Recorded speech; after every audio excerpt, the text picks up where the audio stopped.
नमस्कार, आप देख रहे हैं MKN न्यूज। मैं हूं आपके साथ अंजलि।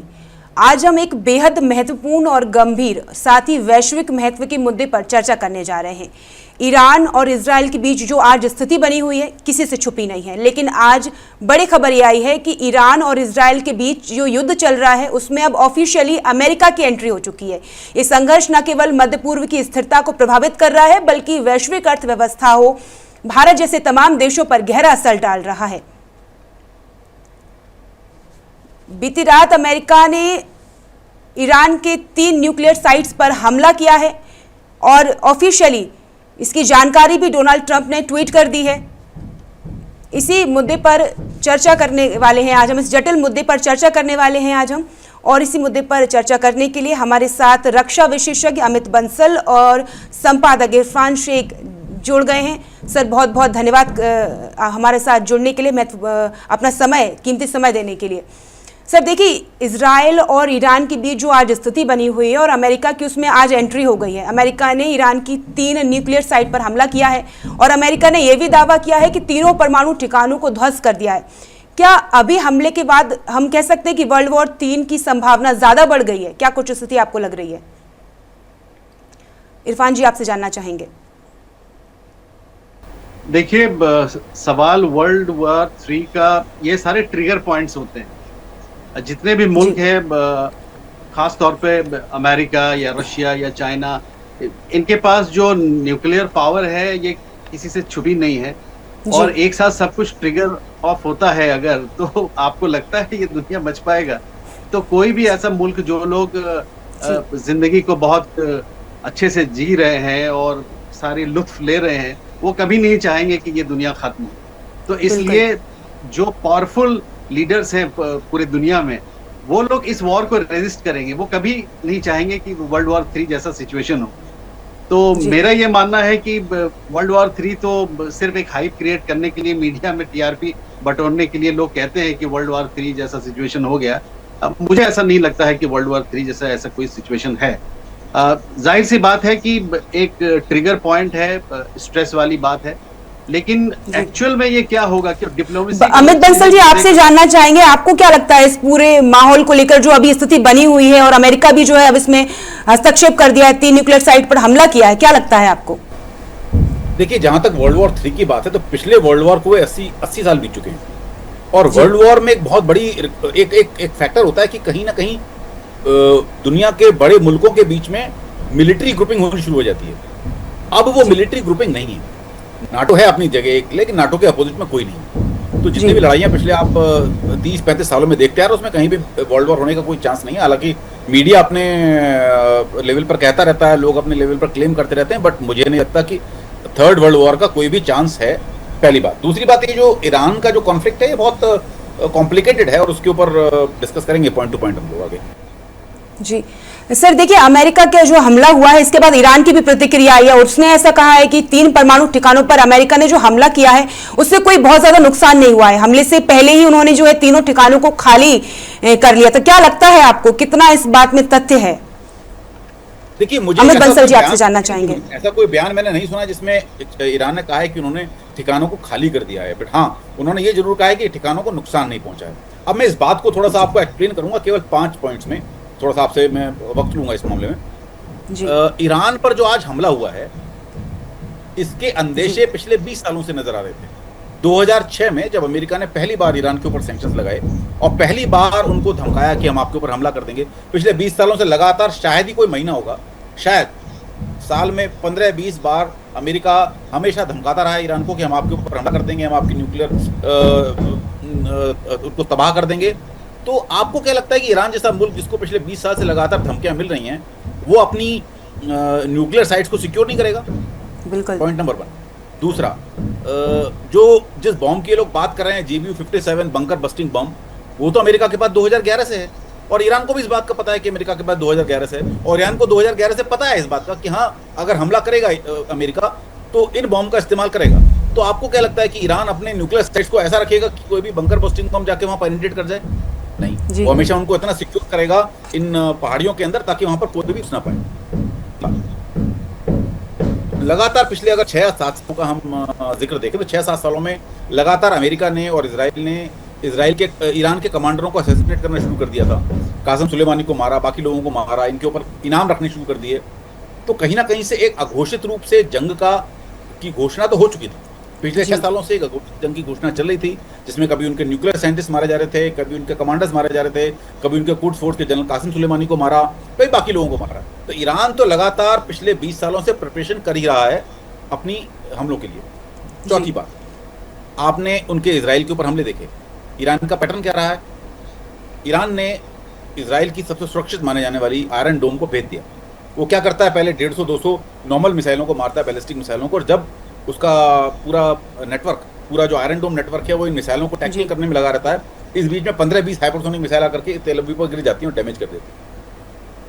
हालांकि जो आप और हम जिस मीडिया को देख रहे हैं वो मीडिया बहुत हाईली सेंसर्ड है। अमेरिकन मीडिया को हम देख पा रहे हैं, हम इजरायली मीडिया को देख पा रहे हैं, हमारे पास ईरानी मीडिया को देखने का कोई साधन नहीं जी। तो इसलिए हमारे पास वही इमेजेस आ रही हैं जो इजराइल और अमेरिका में दिखाना चाहते हैं, बट एक्चुअली में जो ग्राउंड रिपोर्ट्स हैं उसके मुताबिक तेल अवीव में बहुत बड़ा डैमेज हुआ, बहुत बड़ा डैमेज हुआ, और ईरान ने काफी बड़ा डैमेज कॉज किया है जी, और यही बिल्कुल। कारण है कि अमेरिका टूटा है। और पांचवी बात और सबसे इंपॉर्टेंट बात मैं कहना चाहूंगा कि एक ईरान को अगर आप ज्योग्राफिकली देखें तो ईरान का ज्योग्राफिकल स्प्रेड बहुत ज्यादा है, उसको बर्बाद करने के लिए अमेरिका को बहुत ज्यादा एफर्ट लगाने पड़ेंगे, और वो भी एक ऐसे मुल्क को, ईरान इराक नहीं है जो कि प्रिपेयर नहीं था, ईरान लीबिया नहीं है जो प्रिपेयर नहीं था, ईरान पिछले 20 सालों से लगातार प्रिपरेशन कर रहा है। ईरान को जो मिसाइल आर्सेनल है वो आज की डेट में शायद दुनिया में सबसे बड़ा है, और ईरान के जितने बहुत ज्यादा अनप्रेडिक्टेड हैं। अब अगला स्टेप ईरान का क्या होगा इसके ऊपर हमें गौर रखना होगा, और ये बहुत शायद मुझे लगता है कि एस्केलेट होगा ये चीज। देखिए, इसमें पाकिस्तान का क्या रोल है, ये एक बड़ा सवाल लेके निकल कर आता है। अभी फील्ड मार्शल जो है असीम मुनीर जी ट्रंप से मुलाकात कर आए थे, और जो कि ईरान का कितना खास माना जाता है, अपने 2 एयरबेस जो है उनको दिए गए। तो इस पर क्या लगता है इरफान जी, आपसे जानना चाहेंगे क्या रोल पाकिस्तान का आपको लगता है इस पूरे मुद्दे पर? देखिए, पाकिस्तान का रोल, पाकिस्तान का जो मेन गार्जियन है वो अमेरिका है, तो पाकिस्तान वही करेगा तो अमेरिका चाहेगा। तो अभी मुझे ऐसा नहीं लगता है कि पाकिस्तान किसी ऐसे पोजीशन पे है आज की तारीख में ग्लोबली जो वो कोई अपना से रखे जी। लेकिन जो इस्लामिक मुल्क है वो लोग आपस में डेफिनेटली कोऑर्डिनेट कर रहे हैं, लेकिन जो अमित बंसल साहब ने जो एक बहुत बड़ी बात कही है वो उस पर मुझे लगता है गौर करना चाहिए कि जो अमेरिकन मीडिया है, जो आज की तारीख में जो सबसे पावरफुल टूल है मीडिया का वो ट्विटर है, और ट्विटर एक अमेरिका उसे कंट्रोल कर रहा है, गूगल अमेरिका उसे कंट्रोल कर रहा है। तो जो इंफॉर्मेशन पूरे दुनिया को मिल रहा है वो उनके थ्रू मिल रहा है, और ईरान के जो बातें हैं या वो जो मीडिया है वो टोटली सेंसर्ड है। तो एक्चुअल पोजीशन क्या है वो जानना बड़ा मुश्किल है। मैं अमित बंसल साहब से 2 चीज खास तौर पे जानना चाहूंगा कि आज इस पूरे सिनेरियो में रशिया का क्या स्टैंड रहेगा, चाइना का क्या स्टैंड रहेगा, इस पे थोड़ी सी क्लैरिटी हम जानना चाहेंगे, क्योंकि हमारे जो व्यूअर्स हैं बिल्कुल सर, इसका हम स्टैंड जरूर लेंगे, लेकिन इसके पहले अमित बंसल जी आपसे जानना चाहेंगे। देखिए, ईरान का बहुत खास बनता है पाकिस्तान, और अब जाके जो है अमेरिका से मिलकर जो है मुलाकात की और अपने एयरबेस भी वहां पर दिए हैं, तो क्या पीठ में छुरा भोंकने वाली बात नहीं हो गई? क्या लगता है आपको इस पूरे मामले पर अमित बंसल जी? पाकिस्तान जो है, पाकिस्तान थाली का बैन है, ये आज ऐसी बात नहीं है। अगर आप 70s में जाएंगे तो अफगानिस्तान के अंदर मुजाहिदीनों को किसने तैयार किया? पाकिस्तान ने। और जब अमेरिका इस गेम में आया तो 70s में उन्हीं मुजाहिदीनों को बर्बाद करने का काम किसने किया? पाकिस्तान ने। पाकिस्तान जी। 80s में 90s में तालिबान को किसने खड़ा किया? पाकिस्तान ने। तालिबान को ट्रेनिंग किसने दिया? पाकिस्तान ने। उसके बाद जब 9/11 के बाद अमेरिका आया लड़ने के लिए तो उस तालिबान को बर्बाद किसने किया? पाकिस्तान जी। तो ये लगातार ये वाकये चले आ रहे हैं। तहरीक तालिबान पाकिस्तान जो लड़ रहा है एक वक्त में, इसको पाकिस्तान सपोर्ट करता था। अभी जो पाकिस्तान आर्मी चीफ की मीटिंग हुई उसके बाद आपने देखा, आप एक और सीक्वेंस ऑफ इवेंट पे गौर करिए जो धीरे धीरे हुआ। पाकिस्तानी आर्मी चीफ को लंच पर ट्रंप बुलाते हैं, बिल्कुल। उसके अगले ही दिन जितने भी अमेरिकन बेसेस हैं मिडिल ईस्ट के अंदर, चाहे कतर हो, चाहे मनामा बे हो, चाहे सऊदी अरब हो, चाहे यूएई हो, यहाँ से अमेरिकन फाइटर एयरक्राफ्ट गायब हो जाते जी, क्योंकि अमेरिका को पता था वो कुछ ना कुछ एक्शन लेगा, और कुछ ना कुछ एक्शन लेते ही उसके इन बेसिस के ऊपर हमला होगा। अब ये हवाई जहाज कहाँ गए? ऐसी बात है, जब उसको लंच पे बुलाया गया को, तो उनको बोला गया कि आप अपने एयर बेसिस दीजिए जहां पर अपने एयरक्राफ्ट को हम सिक्योर रखें। नंबर 2, ये जो टोटल 6 B-2 बॉम्बर्स आए जिन्होंने 4 बॉम्ब्स इन फोर्दो, नतांज और इस्फहान पर गिराए, जी अब ये 6 जहाज कहाँ से आए? कुछ सोशल मीडिया चैनल्स के ऊपर इनके जो फ्लाइट पाथ हैं वो दिखाई दे रहे हैं, और उससे पता लग रहा है कि ये जो 6 जहाज थे, गुआम एक फिलीपींस के पास में अमेरिका का बेस है, जहां से आए, कराची में उतरे, कराची में रिफ्यूल किया, जी उसके बाद जाकर के इन्होंने ईरान में हमला किया। इससे साबित क्या हो रहा है कि कहीं ना कहीं इसमें पाकिस्तान का इन्वॉल्वमेंट है। तो पाकिस्तान जी। शुरू से ही, आप जब से उसका एग्जिस्टेंस हुआ है, आप 1947 के ऑनवर्ड देख लें, पाकिस्तान हमेशा से ही अपने लोगों को छुरा भोंकने के लिए जाना जाता है।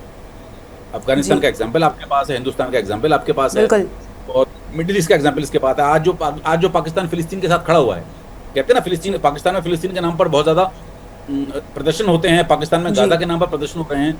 जॉर्डन में आप गूगल करिएगा, ब्लैक सितंबर ऑफेंसिव, बिल्कुल जॉर्डन में जाकर के हजारों फिलिस्तीन एक्टिविस्ट को किसने मारा, उनका नरसंहार किसने किया? पाकिस्तानी आर्मी ने। तो यही पाकिस्तानी आर्मी जिसने ब्लैक सितंबर मैसेकर किया, यही पाकिस्तानी आर्मी आज कह रही है कि हम गाजा के साथ हैं, और गाजा के साथ तो हैं, लेकिन साथ में इजराइल की मदद कर रहे हैं ईरान को अटैक करने के लिए। तो ये पाकिस्तान की जो विदेश नीति है वो केवल नोटों पर चलती है, जो इनको पैसा देगा उसके लिए कुछ भी करने को तैयार रहते हैं। ये लोग अपनी माँ को भी बेच सकते हैं पैसे के लिए, और ये तय है। जी। अब इरफान जी के सवाल पर आएंगे, जो रशिया को लेकर उन्होंने आपसे सवाल किया था, उसके बारे में आपकी राय जानना चाहेंगे। ये वैलिड सवाल है, इस पे जानना चाहेंगे हम। हाँ, देखिए रशिया और चाइना, देखिए आज की डेट में जो वॉर है वो केवल मिलिट्री वॉर नहीं रह जाते। जब आप लड़ाई की बात करते हैं तो उसमें इकोनॉमी भी सामने आती है, उसमें आपके ट्रेड भी सामने आते हैं, उसमें आपके ओवरऑल मल्टीपल चीजें सामने आती हैं। जिस तरह से ग्लोबलाइजेशन का भी दौर चल रहा है, ऐसे में हम वर्ल्ड वॉर की और मल्टी पॉइंट एसोसिएशनशिप की बात भी नहीं कर सकते। तो मुझे नहीं लगता कि इसमें रशिया या चाइना डायरेक्टली जाकर के इन्वॉल्व होंगे, कोई भी इसमें चांस नहीं लगता। अब देखते हैं ना, जैसे अब यूक्रेन का वॉर हुआ, क्या उसमें चाइना इन्वॉल्व हुआ? रशिया के साथ नहीं हुआ, डायरेक्टली इन्वॉल्व नहीं हुआ, बट इनडायरेक्टली इन्वॉल्व हुआ। उन्होंने अपने वेपन, अपने सिस्टम वगैरह सप्लाई किए। तो ईरान के वॉर में भी मुझे किसी भी तरह से कोई अंदेशा नहीं लगता है कि रशिया या चाइना या कोई भी महाशक्ति डायरेक्टली इन्वॉल्व होगी। लेकिन हाँ, चूंकि उनका एसोसिएशन चाइना के साथ है, उनका एसोसिएशन ईरान का रशिया के साथ है, तो इनडायरेक्ट इन्वॉल्वमेंट रहेगा, जैसे कि सीरिया में रहा था और जैसे कि बाकी मुल्कों में रहा है। तो उस तरह से एक इनडायरेक्ट इन्वॉल्वमेंट रहेगा, वेपन्स की सप्लाई रहेगी, कुछ ट्रेनिंग भी होंगे, कुछ लॉजिस्टिक सप्लाई भी होगी, पर डायरेक्ट इन्वॉल्वमेंट का कोई चांस नहीं लगता। लेकिन अमित जी, देखिए आखिरी सवाल आपसे, चाइना और रशिया के जो कमेंट्स आए हैं अमेरिका की बॉम्बिंग के, उन्होंने कहा कि आग में घी का, वो आग में तेल डाल रहे हैं, इस तरह के कमेंट्स आए हैं। कमेंट्स तो हैं, देखिए कमेंट्स तो आप उसको वो कंडेम भी करेंगे, वो उसको डिप्लोमेटिकली भी इसको कंडेम करेंगे, उसके ऊपर बड़े हार्श स्टेटमेंट भी देंगे, वो है, वो बात है, डिप्लोमेटिक चीज़ें हैं वो। और उसका एक मिलिट्री ट्रांसलेशन मुझे नहीं लगता पॉसिबल होगा। मुझे नहीं लगता कि रशिया ईरान की मदद के लिए अपने जहाज भेजेगा, अपनी मिलिट्री भेजेगा, या चाइना इस तरह की किसी चीज़ को करेगा। तो मुझे कोई भी इसका इन्वॉल्वमेंट, डायरेक्ट मिलिट्री इन्वॉल्वमेंट नहीं लगता है, बट हाँ डिप्लोमेटिक इन्वॉल्वमेंट रहेगा, डिप्लोमेटिक कंडेमनेशन होगा।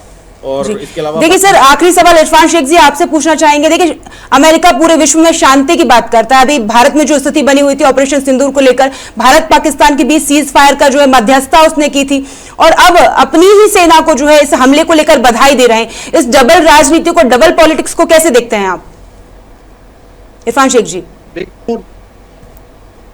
वन हु इज पावरफुल, वो अपने एक रूल बनाते हैं, they break the rule to make a rule, इस तरीके से करते हैं। क्योंकि अमेरिका की जो साइकोलॉजी है वो मोस्ट ऑफ द टाइम, ये सुपरमैन का जो कॉन्सेप्ट है वो कहते हैं कि अमेरिकन ही सुपरमैन है। यानी वो जिस हिसाब से अपने आप को एक डिस्प्ले किया है पूरे दुनिया में, वो कहते हैं कि we are the most powerful country in the world. तो इसका मतलब ये है कि वो जो कर रहे हैं उसको वो जस्टिफाई करते हैं, वो कहते हैं कि ये काम हमने किया है, और ये पूरे वर्ल्ड को सेफ रखने के लिए जो रोग एलिमेंट्स है उसको हम कंट्रोल कर रहे हैं। वो इस तरीके से चीजों को करके वो जस्टिफाई करते हैं। बिल्कुल। अमित बंसल जी आपसे जानना चाहेंगे इसी सवाल पर, आपका क्या राय है, क्या लगता है आपको? नहीं देखिए, एक बार फिर से आप सवाल एक बार रिपीट कर देंगे क्या? मुझे समझ मेरा सवाल ये था कि अमेरिका जो पूरे विश्व में शांति की बात करता है, भारत पाकिस्तान के बीच सीज फायर उसने जो है मध्यस्थता उसमें की, और अब अपनी ही सेना को ईरान पर जो हमला किया गया उसको लेकर जो है बधाई दी जा रही है। तो क्या लगता है इस पूरे डबल राजनीति नहीं है कहीं ट्रम्प की? देखिए पहले मैं आपको करेक्ट कर देता हूँ, अमेरिका में कोई मध्यस्थता नहीं की। जी, और इस बात का मध्यस्थता नहीं खंडन- की जी मध्यस्थता करने का वो क्लेम कर रहे हैं। क्यों क्लेम कर रहा है? जी क्योंकि ट्रम्प चाहता है कि उसको किसी भी तरह से नोबेल पीस पुरस्कार मिल जाए। नोबेल जी पीस पुरस्कार क्यों मिलेगा? उसने क्या किया, जब उसने असीम मुनीर को बुलाया लंच पर, तो उसने धमकाया कि ठीक है भाई, आप अपने हवाई अड्डे में देंगे, आप हमारा नाम नोबेल पीस प्राइज के लिए प्रस्तावित करेंगे और ये कहेंगे कि हमने भारत पाकिस्तान जो 2 न्यूक्लियर पावर थी उनका युद्ध रुकवा दिया। तो ये सारी चीजें अपने केवल शोशेबाजी है। जी सर, आपको माफी चाहूंगी, आपको बीच में रोक रही हूँ, समय की थोड़ी कमी है। आपका बहुत बहुत धन्यवाद हमारे साथ जुड़ने के लिए। हमारे साथ रक्षा विशेषज्ञ अमित बंसल जी जुड़े हुए थे, संपादक इरफान शेख जी जुड़े हुए थे, उनका बहुत बहुत धन्यवाद हम करते हैं महत्वपूर्ण जानकारी साझा करने के लिए। आप बने रहिए एम के न्यूज के साथ। नमस्कार।